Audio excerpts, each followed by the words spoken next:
Today is Halloween.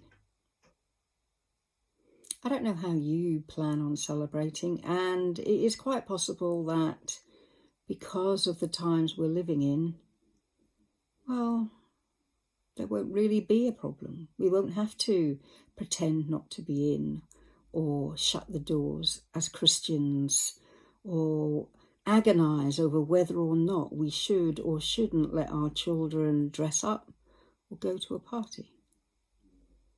And as the church, we can't do our pumpkin patch this year. Well, you know why. But listen to this story. I remember it like it was yesterday. Samuel, my 7-year-old, pranced around ready to put on his Halloween costume. "Mum, can I put it on now? Please, can I, Mum?" "After dinner." Pizza, the fast and easy meal, had become the Halloween tradition for my son and me. As soon as we ate, Samuel raced to his bedroom, put on his scary costume and grabbed his bag. "Now then, you understand you can only go in our cul-de-sac where I can see you." "I will, Mum, I promise." And with that, he swooshed out the door.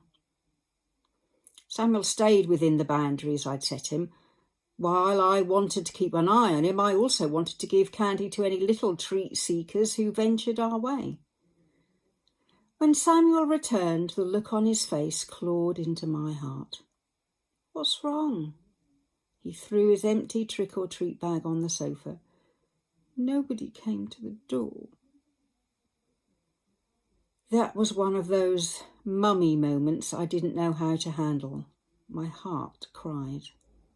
Why didn't anyone come to the door? We were new to that city, so I wasn't comfortable driving him around to strangers' houses. We did the next best thing I could think of. We hung out together and watched a movie. Years passed. Times changed. Halloween changed. My son grew up. There was a lot of emphasis about Halloween beginning as a pagan holiday. Sometimes Christians were urged not to participate. I kept asking, "So God, what should we do about Halloween?"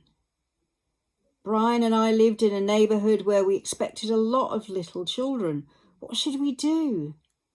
We finally figured it out. We turned off the lights and hid out from those little pumpkins. We could hear the muffled voices of the children and their parents talking and laughing as they traipsed down our street in search of treats. Brian and I remained silent. Our house remained dark. Was hiding in the dark on Halloween night the right solution? No, absolutely not. It bothered both of us. I could still feel the disappointment in my son when no one opened the door for him so many years ago. Now I don't want to be the one who disappoints other little children. Besides that, the Bible says, Jeremiah 15-19, you are to influence them, not let them influence you. Clearly, we had not influenced anyone hiding in the dark. Another year passed, more prayers. Again, Brian and I prayed about how to handle Halloween. God, how do you want us to handle this holiday? I believe Halloween was like a children's holiday where parents and children in the neighbourhood had fun together. But now, is our participation condoning something evil? I don't think so. God, please guide us. After our prayers, God gave us a Halloween plan. We went to the stores and bought little goodie bags and lots of candy. Then we purchased little Christian brochures to put into the bags. We picked out the best ones we could find for little children. In advance, Brian and I packed our candy and brochures. We decorated our door with a fall wreath and placed a straw doll and talking pumpkin close to our basket of goodies. We flipped on the lights. We were ready to welcome Halloween. Since we began our Halloween ministry, we've lived in several different states. In the past 8 years, we've had approximately 750 children come to our door and receive their treat bag. There is no other holiday where Brian and I give out so many tracts about Jesus. These brochures have the potential to be little seeds for Jesus, maybe hundreds of them, as they add up year after year. Ecclesiastes 11:6. Keep on sowing your seed, for you never know which will grow. Perhaps it all will. I think you can tell from that story. It's an American story. My son-in-law is American, and the Halloween holiday in America, and my son lives in Dublin, and the Halloween holiday in Dublin is a huge family affair, and families go out together. And somehow that doesn't seem as bad. But Halloween here in England has become this supernatural, spooky side, cruel side sometimes. Trick-or-treating can get unpleasant.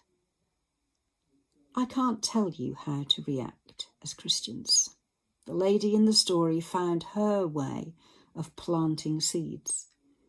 As a church last year, we did our pumpkin trail, allowing children to carve pumpkins and told them stories and gave them tracts and gave them candy, and they didn't have to go round houses and they didn't have to dress in scary costumes. We did our part in trying to give a different perspective to what Halloween is. Well, today, many of us won't be going out. Our children won't be trick-or-treating.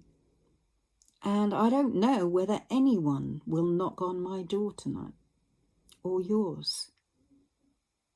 But my prayer is this, that each of us takes a moment to think of a way of planting seeds of hope and joy and laughter and fun, whether it's on Halloween or any other time.